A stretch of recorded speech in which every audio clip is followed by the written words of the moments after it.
Hello my dear student, आप लोगों का मेरे चैनल पर स्वागत है मिशन लक्ष्य पर। और जैसा कि यहाँ पे यूनिट 8 हम लोग पढ़ रहे हैं, उसका ए पार्ट है।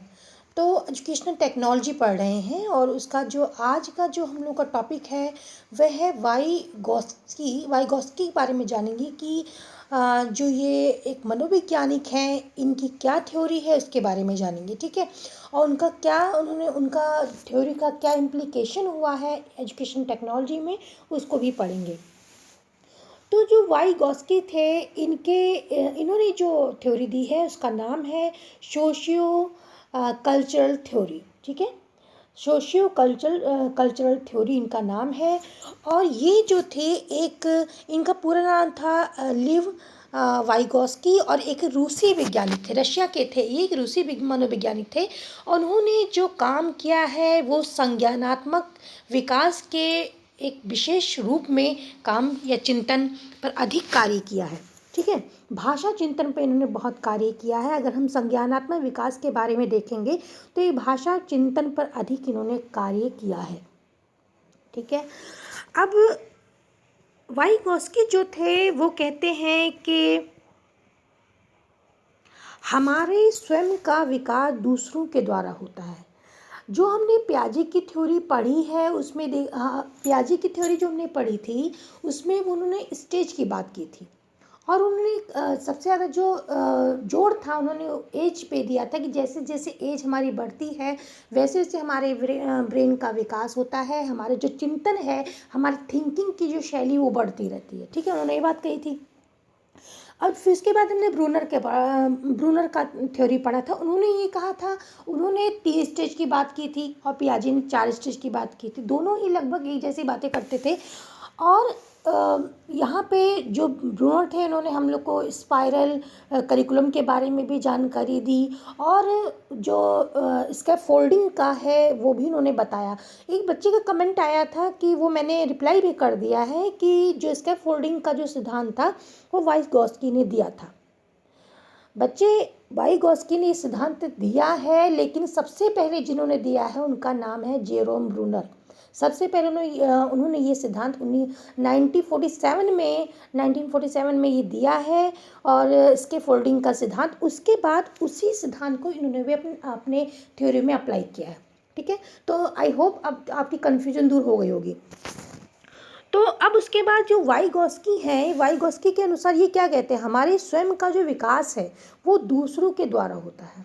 देखिए, अगर हम ये देखें, देखिए अगर पियाजे की थ्योरी को देखते हैं तो उन्होंने क्या कहा था, उन्होंने कहा था कि ज़्यादा एज पे उन्होंने बल दिया था। उसके बाद फिर उसके बाद का फिजिकल एक्टिविटीज़ से सीखता है। फिर उसके बाद उन्हें जो समाज को अगर बताएं कि दूसरों की सहायता से जो बच्चा सीखता है, उस पर बहुत कम बल दिया था उन्होंने। लेकिन अगर इनकी थ्योरी को देखते हैं तो इन्होंने ज़्यादा जो जोड़ दिया है वो समाज, या इनका नाम ही, इनकी थ्योरी का नाम ही है सोशियो कल्चर, इनका नाम ही है इनकी थ्योरी का। तो इन्होंने ज़्यादा जो बल दिया है वो जो सामाजिक अंतक्रिया होती है, जैसे से बच्चा बढ़ता है अपने समाज में, अपने वातावरण में बच्चा रहता है और अपने पेरेंट्स से सीखता है, अपने परिवार से सीखता है, फिर बाहर जाता है, बाहर से अपने दोस्तों से, अपने समाज में जो भी उसके एक्टिविटीज़ हो रही हैं, संस्कृति हो रही है, जो भी रीति रिवाज हैं, जो भी सही गलत, क्या सही है और क्या गलत है, ये सारी चीज़ें वो अपने घर में, अपने परिवार में, अपने समाज में सीखता है। ठीक है, अगर मान लीजिए अगर कोई चीज़ है, उसके पेरेंट्स ने बताया, ये पेरेंट्स कुछ काम कर रहे हैं, ठीक है, उसकी मम्मी कुछ काम कर रही हैं और उन्होंने देखा कि सब्जियां मतलब काट रही हैं, उसमें देखा बच्चा भी बैठा हुआ है साथ में। तो उन्होंने पूछा कि ये सब्जियां जैसे ख़राब हैं या कुछ सड़ी सी हैं, या क्या नाम उसमें छेद से हैं, तो वो बच्चा वो उसको फेंक रही हैं, साइड में कर रही हैं। तो बच्चा पूछेगा कि मम्मी ये आपने अलग अलग क्यों रख दिया, तो बताएंगे कि इसमें छेद है, इसमें कीड़ा हो सकता है, या ये सड़ा है, ये बेकार है। तो बच्चा यहाँ पे एक लर्निंग सीख लेता है कि इस तरीके की सब्जियां जो होती हैं खराब होती हैं।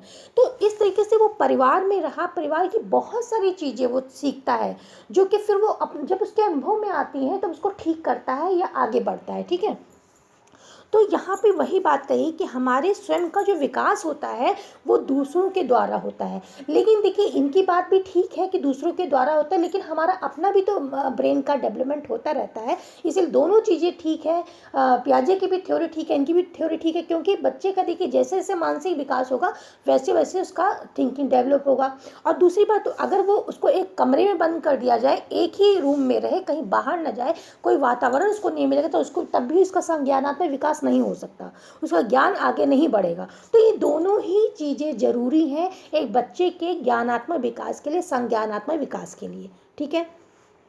अब वाइगोस्की ने कहा कि हमारे स्वयं का विकास दूसरों के द्वारा होता है।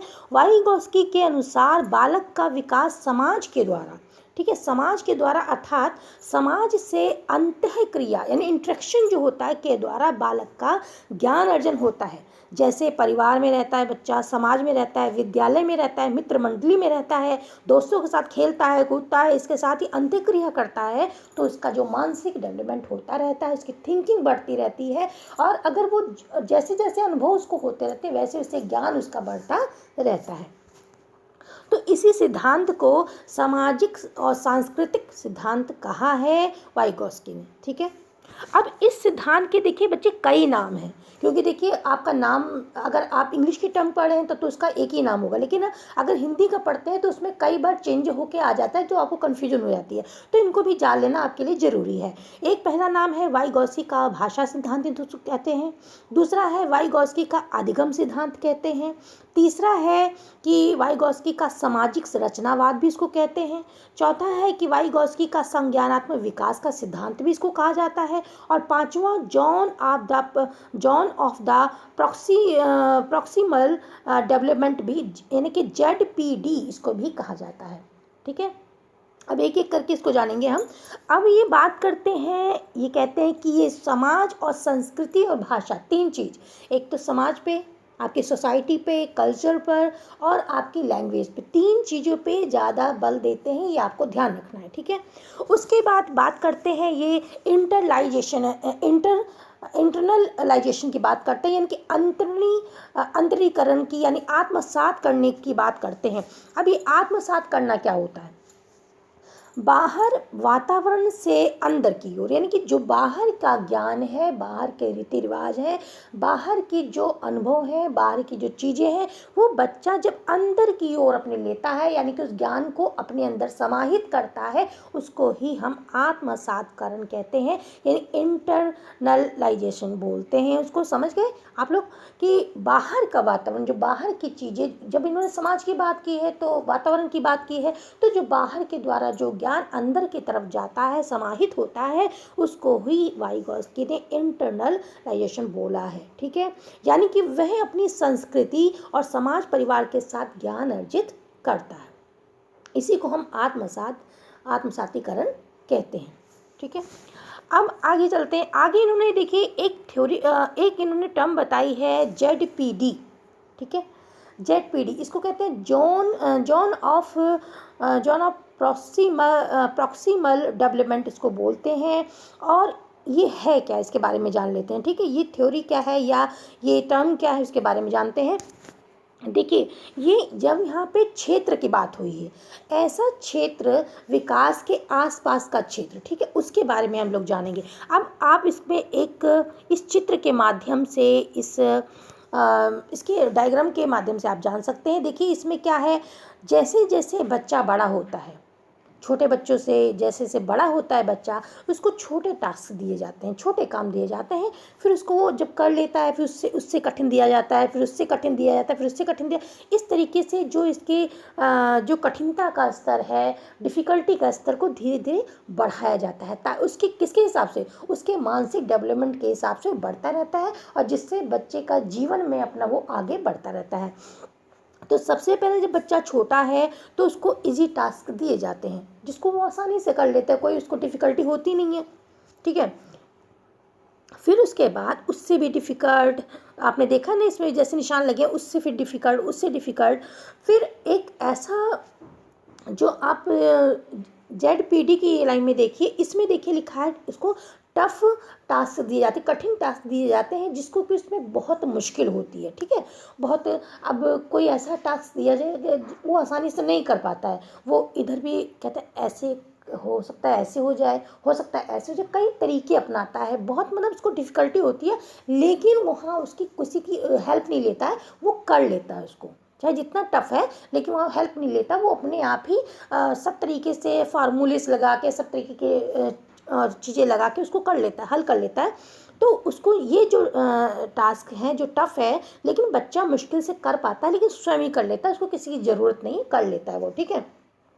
इसी को हम बोलते हैं ZPD, यानी जोन ऑफ प्रॉक्सिमल डेवलपमेंट इसको बोलते हैं। और इसके ऊपर जब ये टास्क कर लेता है बच्चा, ठीक है, अब ये टफ था लेकिन बच्चे ने कर लिया, अब जब बच्चा और उसको मुश्किल टास्क दिए जाते हैं तो वो कर ही नहीं पाता है, ठीक है, वो नहीं कर पाता, तो वहाँ पे जब बहुत ज़्यादा कठिन टास्क हो जाता है तो वहाँ पे किसी की हेल्प की ज़रूरत पड़ती है, चाहे उसके टीचर हों, उसके पेरेंट्स हो, यानी कि जो ज़्यादा उससे अनुभव रखते हैं, ज़्यादा उससे इंटेलिजेंट हैं, ज़्यादा जिनके पास इंफॉर्मेशन है, वो उसको हेल्प कर सकते हैं, हिंट दे सकते हैं, उसको गाइड कर सकते हैं। इसी को हम स्कैफोल्डिंग कहते हैं, मचान, इसको मचान, हिंदी मचान बोलते हैं, और उसके स्कैफोल्डिंग का ये टर्म है, ठीक है। तो जब ज़्यादा कठिनता हो जाती है तो उसी को हम स्कैफोल्डिंग कहते हैं, नहीं वहाँ पे हेल्प की ज़रूरत पड़ती है, हेल्प से वो बच्चा सीख जाता है, ठीक है। और इससे अगर ऊपर हम जाएंगे तो ऐसी परिस्थिति आएगी कि वो बच्चा और कठिनता को अगर बढ़ाएंगे और डिफ़िकल्टी को बढ़ाएंगे तो ऐसा टाइम भी आएगा कि बच्चा बिना हेल्प, अगर किसको हेल्प दी जाएगी तब भी वो नहीं कर पाएगा, क्योंकि वहाँ पे वो उसका मानसिक डेवलपमेंट ही इतना नहीं है। अब छोटा बच्चा है, मान लीजिए कोई चीज़ सीख रहा है, ठीक है, तो वो नहीं सीख पाया तो बच्चे पेरेंट्स उसको हिंट दे देंगे, या कोई सवाल कर रहा है तो उसको हिंट दे देंगे, लेकिन कुछ ऐसे सवाल है उसके 12वीं के सवाल दे दोगे, 12वीं के फिजिक्स का कुछ पढ़ाने लग जाओगे, तब तो वो नहीं कर पाया, क्योंकि उतना तो उसका भी डेवलपमेंट हुआ ही नहीं है ना उतने तक। तो ऐसी एक परिस्थिति ऐसी भी आएगी जहाँ वो हेल्प लेकर भी नहीं कर पाएगा, ठीक है, वो उसके ऊपर की परिस्थिति है, उसके बारे में हमको नहीं पढ़ना। यहाँ पे हमको 2 टर्म जाननी है, ZPD और स्कैफोल्डिंग, ठीक है। तो ZPD आप लोगों ने जान लिया क्या होता है, जहाँ पे बच्चे को टफ टास्क दिया जाता है और वो बच्चा बहुत मतलब नीचे, अगर उससे नीचे जाएंगे तो सारे इजी टास्क वो अपने आप कर लेता है, बहुत आसानी से कर लेता है, उसको समय नहीं लगता। लेकिन जब हम ZPD पे आते हैं तो बच्चा कर तो लेता है लेकिन उसको बहुत मुश्किल होती है, ठीक है, तो कर तो स्वयं ही लेता है लेकिन उसको मुश्किल बहुत होती है, तो इसको ही ZPD कहते हैं। और इससे ऊपर जब बढ़ते हैं तो स्कैफोल्डिंग की ज़रूरत पड़ती है, यहाँ उसको कठिन टास्क होता है तो उसको हेल्प की ज़रूरत पड़ता है, उसके बिना वो नहीं कर सकता, ठीक है। तो ये स्कैफोल्डिंग हो गई। तो आई होप बच्चों आप लोगों को अच्छी तरह से समझ में आ गया होगा। चलिए आगे चलते हैं। आगे है इसका फोल्डिंग जो है, यहाँ पे सहयोग और मचान इसको कहते हैं, यह हम लोग भी समझ चुके हैं। जैसे कोई कठिन टास्क में बच्चा शिक्षक, सहपाठियों या माता पिता की ज़रूरत महसूस करता है, हेल्प लेता है, उससे ही और फिर धीरे धीरे जब उसको कर लेता है, उसको सहायता से कर लेता है, फिर धीरे धीरे वही टास्क उसके लिए आसान हो जाता है। जब एक बार हेल्प ले ली उसने तो दोबारा उसको करेगा तो वो आसान हो जाएगा। तो जैसे कोई बच्चा, जैसे मान लीजिए कोई बच्चा चलना सीख रहा है, ठीक है, वो भी चलना नहीं सीखा है, तो माता पिता उसकी अपनी उंगली पकड़ा के उसको चलना सिखाएंगे, फिर धीरे धीरे फिर वो चलना शुरू करेगा, फिर गिरेगा, फिर उंगली पकड़ेगा, फिर वो चलना सीख जाता है, फिर धीरे धीरे दौड़ने भी लगता है, ठीक है। तो इसी को इसके फोल्डिंग या सहयोग या मचान कहते हैं, ये हम शिक्षा में भी लगाते हैं। अब जो देखिए पियाजे की थ्योरी, अगर हम कहीं कभी कभी बच्चों को कन्फ्यूजन हो जाती है, बहुत सारी थ्योरी पढ़ो तो कन्फ्यूजन होती है, इसीलिए हम लोगों को ये है कि दोनों में क्या डिफरेंसेस है उसको भी जानते चलें, ताकि हमको भटकना ना पड़े, कहीं कन्फ्यूजन ना हो। तो यहाँ पे देखिए पियाजे की थ्योरी में पियाजे ज़्यादा बात करते हैं, वो कहते हैं कि जो डेवलपमेंट होता है जैसे जैसे ब्रेन का, या जैसे जैसे एज बढ़ती है उससे बच्चे की लर्निंग बढ़ती रहती है, बच्चा सीखता रहता है, ठीक है, ये बात करते हैं। और जो वाइगॉस्की है वो कहते हैं कि जो लर्निंग है, ठीक है, बच्चा जब आता है समाज में, बच्चा समाज में जब रहता है, समाज के वातावरण में जब रहता है, वहाँ के रीति रिवाजों को देखता है, तो लर्निंग से ही उसका डेवलपमेंट होता है। जैसे उसकी लर्निंग बढ़ती है, जैसे वो सीखता है, वैसे उसका डेवलपमेंट होता रहता है। ये इसकी बिल्कुल अपोजिट वाली बात करते हैं, बिल्कुल विपरीत बात करते हैं। वो कहते हैं डेवलपमेंट होता है, उसके शरीर का विकास, मानसिक विकास या उसके ब्रेन का विकास होता है, स्टेज बढ़ती है तो उसकी लर्निंग बढ़ती है। लेकिन ये कहते हैं कि जैसे लर्निंग बढ़ती है, लर्निंग से ही उसका विकास होता है। ठीक है, चलिए आगे चलते हैं। आगे है अनुदेशात्मक अभिकल्प में वाइगॉस्की के सिद्धांत का यानी सोशियो कल्चरल थ्योरी का क्या प्रयोग हुआ, उसके बारे में जानते हैं। तो जैसे कि इनकी थ्योरी को हम पढ़ चुके हैं कि इनकी थ्योरी में समाज संस्कृति पर बल दिया गया है। सोशल कंस्ट्रक्टिविज्म के अनुसार यहाँ पे सहयोग अंतःक्रिया की बात होती है। ठीक है, तो यहाँ पे देखिए, अगर सहयोग की बात हो रही है, अब सहयोग कहाँ होगा, सहयोग के लिए दो व्यक्ति तो चाहिए ही, दो से ज़्यादा भी चाहिए।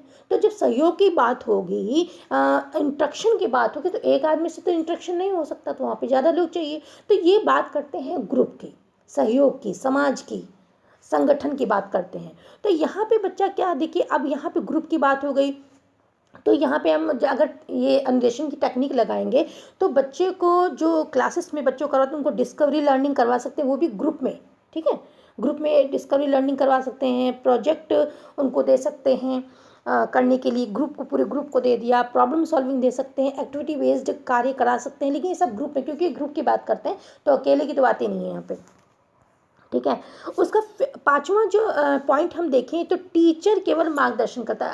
आपने देखा है कि अभी इसका फोल्डिंग हम लोग पढ़े हैं, तो उसमें टीचर केवल हिंट देता है, यानी कि खुद जाके कार्य कर देगा, उसको खुद सवाल कर देगा, ऐसा नहीं, उसको हिंट देता है, गाइड देता है। तो यहाँ पे जो है टीचर केवल फैसिलिटेटर का काम करेगा, मार्गदर्शन करेगा। ठीक है, 6 पॉइंट है कि एसेस चाइल्ड ZPD, अगर बच्चे को कोई भी कार्य टीचर सिखाने जा रहा है, ठीक है, तो सबसे पहले क्या करेगा, उसको मापन करेगा कि उसकी ZPD यानी कि जो उसका आपका ये है ZPD, यानी कि इसको बोलते हैं जोन ऑफ प्रॉक्सिमल डेवलपमेंट, वो बच्चे का कितना है, कितना डिफ़िकल्टी के लेवल तक वो डिफ़िकल्टी के लेवल तक उसको कार्य दे रहे हैं, वो बहुत मुश्किल से कर पा रहा है। ठीक है, ये पहले हम जान लेंगे बच्चे का कि कितना इसका मापन कर लेंगे, उसके अनुसार ही इसको जो टास्क है वो देंगे, कार्य देंगे। ठीक है, ये बात का ध्यान रखना है इसमें,